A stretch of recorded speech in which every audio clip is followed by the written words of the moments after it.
O ano de 2022 será marcado pela celebração da vida missionária na Igreja, missão que se faz sem fronteiras e para alcançar todas as pessoas e de todas as nações.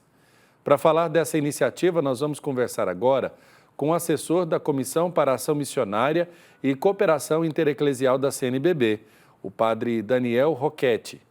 Boa tarde, padre Daniel, bem-vindo aqui ao nosso programa. Boa tarde, padre Wellington, caros espectadores do programa Pai Eterno. Que alegria poder estar com vocês nessa tarde, podemos conversar um pouquinho sobre essa celebração do ano jubilar missionário e outras questões afins. Afinal de contas, falar sobre missões nunca é o bastante, sempre tem algo para a gente poder compartilhar e conversar. Padre Daniel, antes da gente entrar no tema propriamente dito desse ano jubilar, especial, pensado aí com tanto esmero e cuidado, eu queria que o senhor pudesse falar para nós fazer para nós um balanço das atividades da comissão que o senhor assessora na CNBB. Tá certo. Padre Wellington, nós todos sabemos, né, que pela força do batismo nós somos inseridos nesse grande corpo eclesial, a Igreja, que tem um DNA, eu poderia dizer, uma identificação muito específica que é a missão. A Igreja nasceu para testemunhar a fé. A Igreja nasceu da missão de Jesus Cristo e depois confiado ao primeiro grupo dos discípulos, dos apóstolos. Mais tarde, Jesus ele até diz, né, depois da ressurreição, ide por todo mundo e pregai o evangelho. A igreja nasceu para missionar, a igreja nasceu para evangelizar, a igreja nasceu para testemunhar a fé em Jesus. Esse testemunho acontece por palavras, esse testemunho acontece por atitudes, por ações, não é? No serviço de caridade, no serviço aos mais pobres, no ir ao encontro das pessoas. Aqui um detalhe importante, a missão ela é sempre ad gentes, é sempre ir ao encontro dos outros. E quais outros? Aqueles que não conhecem Jesus. Aquelas situações que onde o evangelho ainda não repercute, não ilumina. Portanto, a igreja nasceu para dar continuidade a essa missão de Jesus Cristo, que é sempre ir ao encontro daqueles que não o conhecem. Pessoas e situações.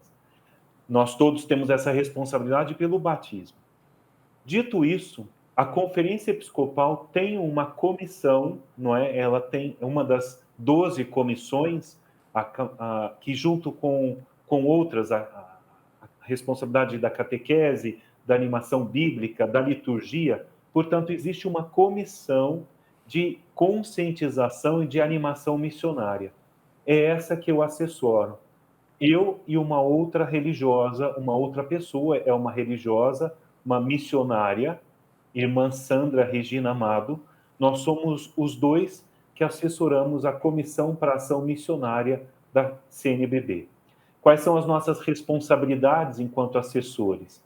Bem, toda a comissão da CNBB é uma comissão episcopal. Os membros da comissão são sempre bispos, assessorados por sacerdotes, padres, religiosos ou leigos, não é? No caso, nós dois. E aí nós trabalhamos em três frentes. A primeira delas é a animação missionária. Nós, enquanto assessores, estamos acompanhando o Conselho Missionário Nacional, que é um conselho que reúne as forças dos organismos do povo de Deus em questão missionária, as Pontifícias Obras Missionárias, a CRB, a Conferência dos Religiosos do Brasil, então o Conselho Missionário Nacional. A partir desse Conselho Nacional, nós assessoramos os COMIRES, que são os Conselhos Missionários Regionais, dos regionais da CNBB, depois os COMIDES, os Conselhos Missionários Diocesanos, até chegar aos Conselhos Missionários Paroquiais. Nesses conselhos, de conselho em conselho, nós vamos animando a vida missionária da igreja. Nós vamos nos colocando aí, junto com os outros nossos amigos e amigas, cristãos e cristãs, para incentivá-los a essa responsabilidade missionária. Irmos ao encontro das pessoas. Essa é a primeira frente de trabalhos da comissão. A segunda frente de trabalhos é o acompanhamento de projetos missionários que a Conferência Episcopal tem em unidade com outras conferências episcopais. Nós temos que dizer com sinceridade que a Igreja do Brasil ela é bem estruturada e ela tem condições de ajudar outras conferências episcopais mais frágeis, às vezes até mais pobres. E digo isso porque existem projetos da Igreja do Brasil em outros países. A Guiné-Bissau e o Moçambique na África, o Timor-Leste lá na Ásia, do outro lado do mundo, e também no Haiti. Então, a Igreja do Brasil tem alguns projetos e eu acompanho, nós acompanhamos, a comissão acompanha esses projetos, não é, em outros países, projetos missionários em outros países. E a terceira frente missionária de acompanhamento da comissão é o acompanhamento da pastoral dos brasileiros no exterior. Nós sabemos que o movimento migratório acontece de todos os lados. Tem pessoas que chegam do Brasil, mas tem pessoas que saem do Brasil e vão para outros países. Quando essas pessoas migram para esses países, aí eu cito Estados Unidos, Canadá, Inglaterra, Alemanha, muitos católicos se reúnem em comunidades de brasileiros, comunidades católicas de brasileiros. E essas comunidades são pastoreadas por padres brasileiros. Então, a Conferência Episcopal envia sacerdotes para acompanhar as comunidades de brasileiros no exterior. E somos nós, na comissão missionária, que acompanhamos também essas comunidades de brasileiros no exterior. Então, são três frentes: a animação missionária na Igreja do Brasil, o acompanhamento dos projetos com as conferências mais frágeis e mais pobres, em alguns países africanos e asiáticos, ou no Caribe, e também o acompanhamento de brasileiros reunidos em comunidades católicas lá em países onde essas pessoas migraram. Então, são essas três frentes. É bastante trabalho. Com certeza.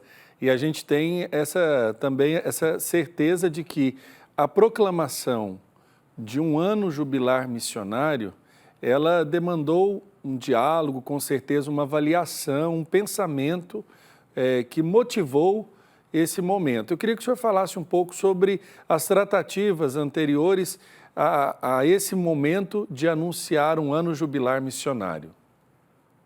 O ano de 2022 foi o ponto de partida. É um ano que marcadamente celebra-se a missão. Por quê? Aí nós fazemos uma história. O ano de 2022 culmina com uma história de 400 anos. E aí é o primeiro motivo jubilar. Em 1622, há 400 anos atrás, foi erigida a Congregação para a Propagação da Fé. Hoje, essa congregação, esse ministério do Vaticano, eu poderia dizer, chama-se Congregação para a Evangelização dos Povos. É um setor missionário da Igreja, com sede em Roma, lá no Vaticano, mas que trabalha toda a animação missionária na Igreja do mundo todo. E o ano de edificação, de instituição da Congregação para a Evangelização dos Povos foi 1622. Portanto, em 2022, celebraremos 400 anos desse setor missionário da Igreja no mundo todo. Junto com ele, junto com essa celebração de 400 anos, há 200 anos atrás foi inaugurada a primeira obra, uma obra francesa chamada Obra de Propagação da Fé, que é uma obra ligada às pontifícias obras missionárias, que tem um compromisso de reunir pessoas para rezar e para ajudar nas missões. São 200 anos em 2022. A nível de Brasil, 2022 são 70 anos da Conferência Nacional dos Bispos do Brasil, 2022 são 60 anos do Centro Cultural Missionário, que é um centro de formação missionária que a Igreja do Brasil tem, e são 50 anos de um ano muito especial, que foi o ano de 1972. Para as questões missionárias, o ano de 1972 foi muito importante. E aí nós celebramos 50 anos. Por quê?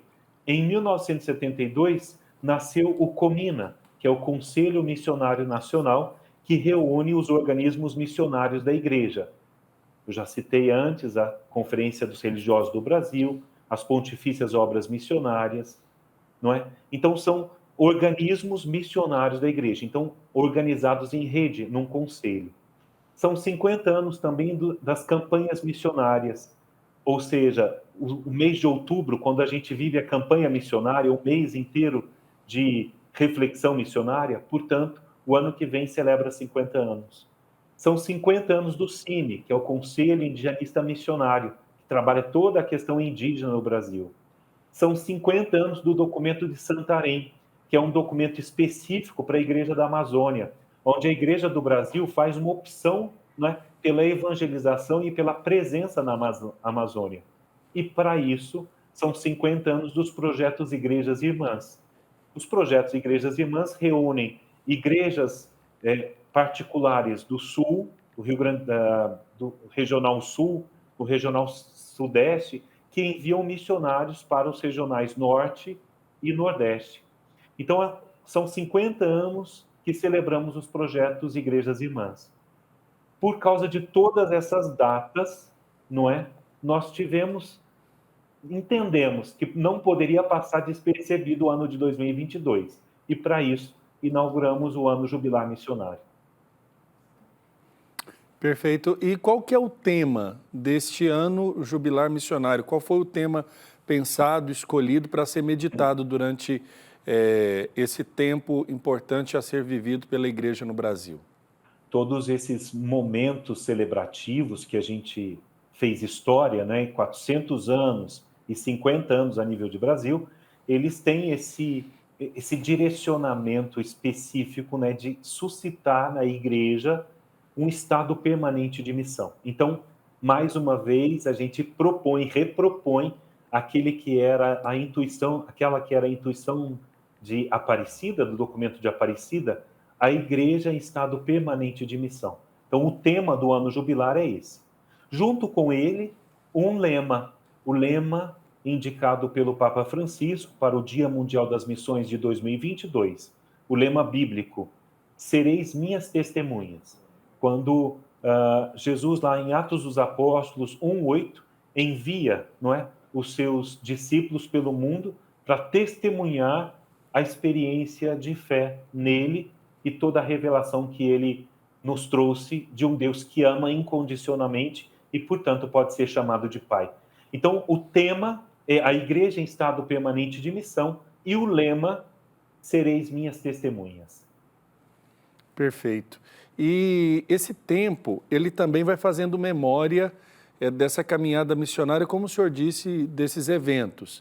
Mas também nós teremos a oportunidade de voltar o olhar para as pessoas, as forças vivas que fizeram a missão da igreja acontecer nas suas várias realidades aí do tempo e do espaço do nosso país, padre? Então, esse é um evento, né? Esse ano celebrativo, esse ano jubilar, como eu disse, culmina com uma história, é fruto de uma história, não é? São 400 anos, 200 anos, 100 anos, 50 anos, né? E aí nascem os personagens que fizeram essa história. Então, o ano jubilar, ele iniciou agora dia 20 de novembro de 2021 e se encerrará dia 20 de novembro de 2022. Nesse período, nós estamos programando uma série de eventos, de programas, lives e acompanhamentos e celebrações, e uma delas é resgatar essa história. Isso vai ser, se Deus quiser, reunido num site, dentro do site da Conferência Episcopal, da CNBB. Ali a gente chama de hot site, que seria assim, um lugar, um link, né, um espaço, um endereço, onde a gente entraria em contato com essa história. A história missionária, não é, que culmina aí com o ano jubilar, e a história de todos esses elementos celebrativos, jubilares, né? Então, pessoas, passos, decisões, não é? Afinal de contas, o projeto Igrejas Irmãs, por exemplo, nasceu ali, né, em 1971, quando a conferência, por exemplo, eu dou esse exemplo apenas, né?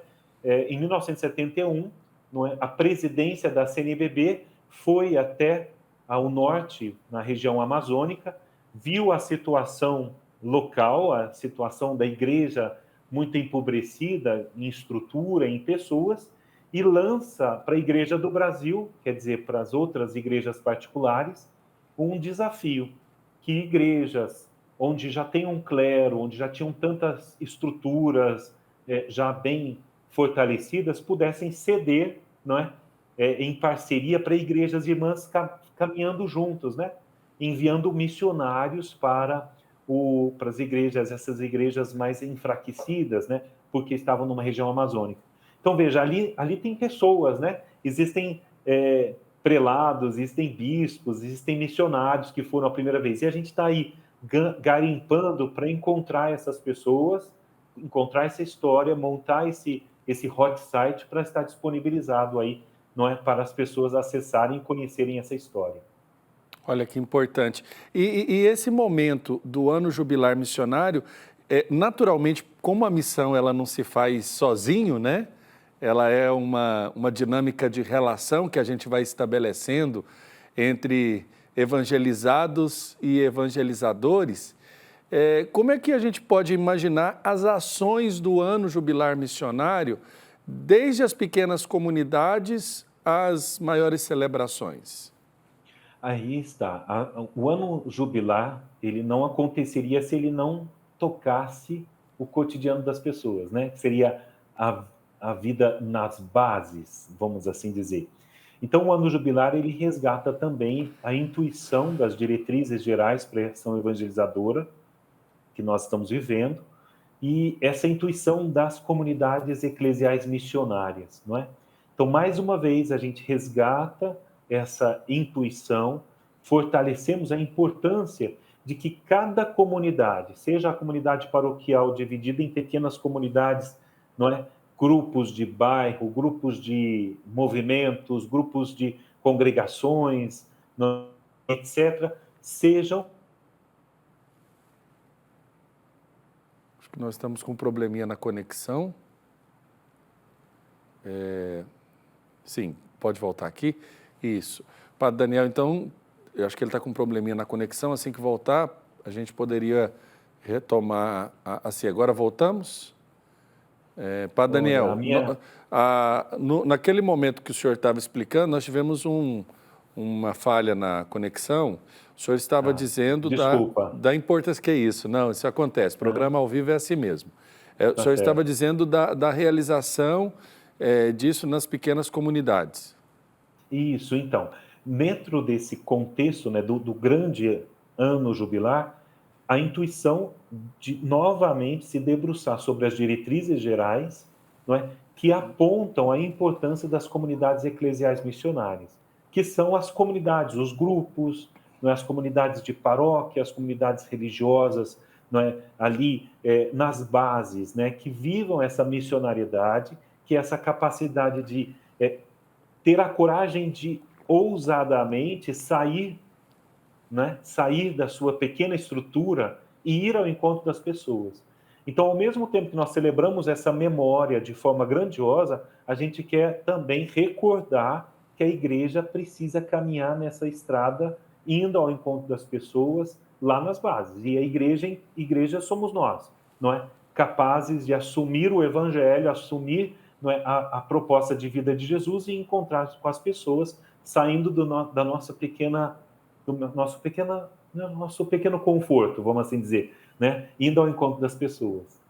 Perfeito. Hoje nós estamos vivendo um tempo com uma série de desafios que vão se impondo em meio à evangelização, em meio a uma série de outras áreas da vida social das pessoas.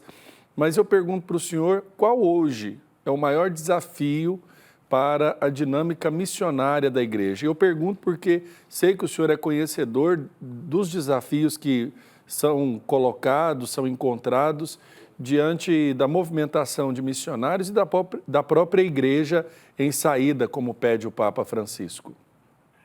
Padre Wellington, eu faria uma lista enorme de desafios, porque infelizmente a gente tem.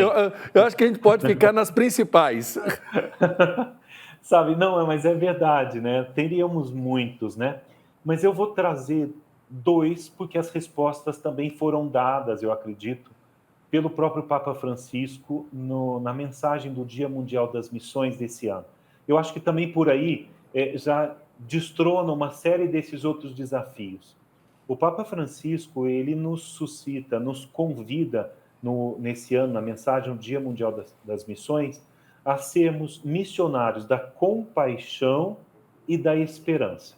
Então, são dois elementos que para mim foram formidáveis, me trouxe muita resposta para mim.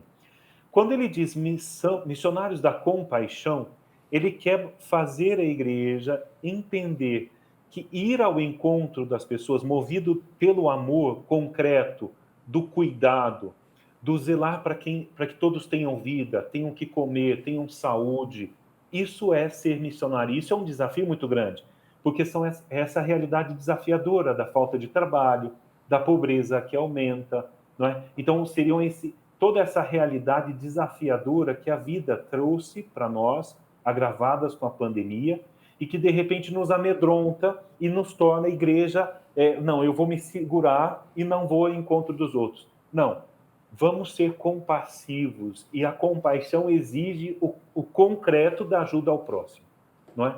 Então, olhar para além dos nossos muros, esse desafio é grandioso, não é? O desafio não é tanto fora quanto dentro, porque a tendência nossa é se fechar, né, de nos cuidarmos. É o instinto de preservação, não é? Se eu sair, eu posso ficar doente e posso morrer. Mas se eu sair e encontrar-me com pessoas que estão necessitadas, eu vou encontrar sentido de vida. Eu vou me sentir vivo, né? Eu não vou apenas parecer vivo quando eu estou aqui dentro, mas eu vou me sentir vivo. Então, esse desafio de desinstalar para ir ao encontro do outro, para ajudá-lo na sua necessidade material. Missionários da compaixão. Mas o Papa Francisco fala de missionários da esperança também. E os missionários da esperança respondem a um anseio do coração do homem de sentido, de sentir que a vida vale a pena ser vivida. E esse desafio se impõe também à questão missionária, porque muitas pessoas perderam sentido de vida, Padre Wellington, não é? As pessoas estão muito mais tristes. O tempo, o olhar de muita gente é muito mais cinza, menos colorido, eu poderia dizer. Usando um pouco de poesia, eu poderia dizer que o nosso olhar está muito mais escuro, a nossa vida está muito mais cinza. Quando o Papa Francisco vem falar que a igreja, o mundo precisa de missionários da esperança, precisa de gente que tenha coragem de anunciar que a vida vale a pena ser vivida por causa desse amor concretizado e por causa de uma fé viva naquele que venceu a morte por causa da ressurreição, né, que é a fé em Jesus Cristo. A esperança se acende, se reaviva com a pessoa, com o encontro pessoal com Jesus Cristo. O Papa Francisco fala do anúncio querigmático, do anúncio de um Deus que ama incondicionalmente, de um Deus que foi capaz de enviar o seu Filho. Esse Filho foi capaz de morrer e ressuscitar para a nossa salvação, e ele está vivo no meio de nós. A presença de Jesus vivo e ressuscitado, revelador do amor incondicional do Pai, traz colorido à nossa vida e acende a nossa esperança, renova a nossa esperança. Então, outro desafio que se impõe à igreja missionária, à igreja, é esse tom cinza, é essa falta de esperança por causa da falta da experiência de fé em Jesus. Então, são dois caminhos, dois desafios que são já confrontados com a missão da compaixão e a missão da esperança. A igreja precisa, o mundo precisa de missionários da compaixão e missionários da esperança. De todos os tantos desafios que a gente poderia elencar aqui, Padre Wellington, há os desafios materiais da falta de vida, né, de comida, de habitação, e a falta de sentido de vida são os maiores. Mas a gente sabe que a gente pode responder pela compaixão e pela esperança. Conhecendo a dinâmica da vida missionária do nosso país, e aqui a gente fala do nosso país porque as nossas preocupações variam desde as pequenas comunidades à dimensão continental que o país tem, né, das suas fronteiras.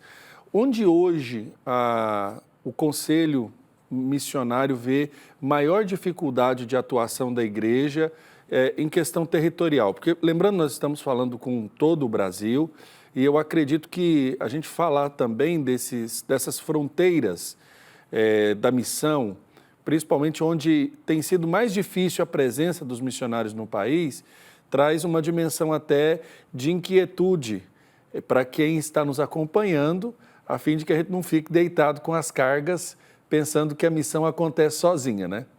É verdade. Sabe que aqui você me permite fazer uma breve Claro. reflexão sobre as fronteiras geográficas e existenciais, não é? Uhum. Se fala muito, ainda mais com o Papa Francisco, né? Se fala muito das fronteiras existenciais, que são os desafios de vida mesmo, né? Então eu citei até mesmo o desemprego, a saúde. Então são lugares, espaços existenciais que tocam a vida e que precisam de pessoas, de gente que traga a vida, que traga o evangelho, que se coloque a serviço, né? Então, é o cuidado, é o mundo do emprego, é o mundo da empresa, é o mundo da política, são desafios e fronteiras existenciais onde o evangelho precisa ainda repercutir com toda a sua luz e toda a sua beleza, não é? Esses espaços, eles não são físicos, mas são ligados à vida. Falamos bastante deles, mas não podemos esquecer dos espaços geográficos, que é esse que você toca também. E não obstante os desafios existenciais serem muitos, os geográficos também acontecem. Em questão de espaços geográficos, as grandes distâncias que o Brasil tem são um grande desafio. E as grandes áreas da floresta amazônica, com toda a sua complexidade, afinal de contas, ali estão tantas pessoas, né? Estão ribeirinhos, comunidades indígenas, né? Tem uma comunidade, uma presença urbana muito grande, são grandes centros, Manaus, também Belém, não é? Então a região amazônica é um grande desafio, mas não só, não é? Você conhece, você conhece no interior do país, a gente conhece paróquias com extensões geográficas muito grandes, não é? Então a falta de líderes católicos, ali padres religiosos, né, lideranças católicas para conduzir comunidades lá no interior é um grande desafio. E se nós falamos ainda em questões geográficas, nós não podemos esquecer as grandes periferias das cidades, não é? A vida acontece nas periferias. O centro, hoje em dia, ele é quase sempre muito vazio. É um centro de passagem, né? As pessoas vão trabalhar no centro, mas voltam para as periferias. E as periferias são superpopulosas, com os desafios, não é, da habitação, com os desafios do tráfico, da droga, da prostituição. Então, também ali, né, nas comunidades de periferia, são espaços geográficos muito desafiadores. Então, nós temos tanto que se fazer, nós temos tanto que missionar. O que precisa é um despertar missionário em que cada um possa fazer a sua parte e fazer bem feito. Conta-se e se atribui a Santa Teresa de Calcutá, não é? Que em determinado momento perguntaram, né, se valeria a pena fazer aquilo que ela fazia num mundo de pobreza que era a Índia, né? Que a Índia, contexto em que ela vivia. E ela disse que sim, que valeria a pena, porque se ela não fizesse, esse oceano seria ainda maior. Aquele pouco que ela faz é o que pode ser feito para melhorar uma situação. Então, se nós temos desafios existenciais grandiosos, se nós temos fronteiras geográficas desafiadoras, citando a Amazônia, Centro-Oeste ou periferia de uma grande cidade como São Paulo, se nós fizermos, cada cristão, cada católico fizer ali, né, um trabalho de ir ao encontro das pessoas e ajudá-las com compaixão e com esperança, a missão da igreja já vai estar acontecendo. Ela não é delegada apenas a alguns missionários ou algumas responsabilidades, algumas autoridades, os bispos, os padres. Não, todos nós podemos iluminar o nosso contexto quando vamos ao encontro das pessoas, ajudando-as e semeando esperança. Perfeito. Padre, nós poderíamos ficar aqui horas a fio, primeiro ouvindo o senhor, porque é muito bom ouvir as convicções e as experiências que o senhor nos traz aí diante desse trabalho tão bonito que a igreja realiza no campo missionário. A gente está chegando ao final da nossa entrevista, agradeço a oportunidade da nossa conversa. Queria que o senhor deixasse o convite, então, para as nossas comunidades vivenciarem, né, se prepararem para viver esse ano jubilar missionário em 2022. O convite que faço ao Padre Wellington e também a todos os espectadores do programa Pai Eterno é não somente esperar os eventos que vão acontecer e que estarão ali sendo divulgados pela conferência, pelo Comina e tudo mais, mas que você comemore o ano jubilar missionário tendo a coragem de ir ao encontro das pessoas e ajudá-las e semear a esperança na fé em Jesus Cristo, pela fé em Jesus Cristo. Então não é somente ser um espectador de um grande momento, de um grande evento, ou de grandes desdobramentos, né, que estão programados para esse ano jubilar, mas ter a coragem de ir atravessar a rua, ir ao encontro daquela pessoa que está passando por um momento difícil, de repente por causa da sua saúde, mas que de repente precisa de uma palavra de salvação e de uma presença amiga. E aí se tornar missionário dessa forma. Isso, assim, se você conseguir viver isso, né, o ano jubilar missionário vai se realizar. Porque não são grandes eventos, mas é a vida vivida ao encontro de quem mais precisa. E a gente reafirma o nosso compromisso, né? Todo batizado é chamado a ser também missionário. Missionário, isso mesmo. Um abraço, Padre Daniel, e a gente se coloca sempre à disposição aqui na TV Pai Eterno para colaborar na divulgação das ações da Conferência Nacional dos Bispos do Brasil. Padre Wellington, muito obrigado. Não é? Um abraço para todos, um Feliz Natal para todos aqueles que nos acompanharam. Obrigado. Para o senhor também. Feliz e abençoado Natal.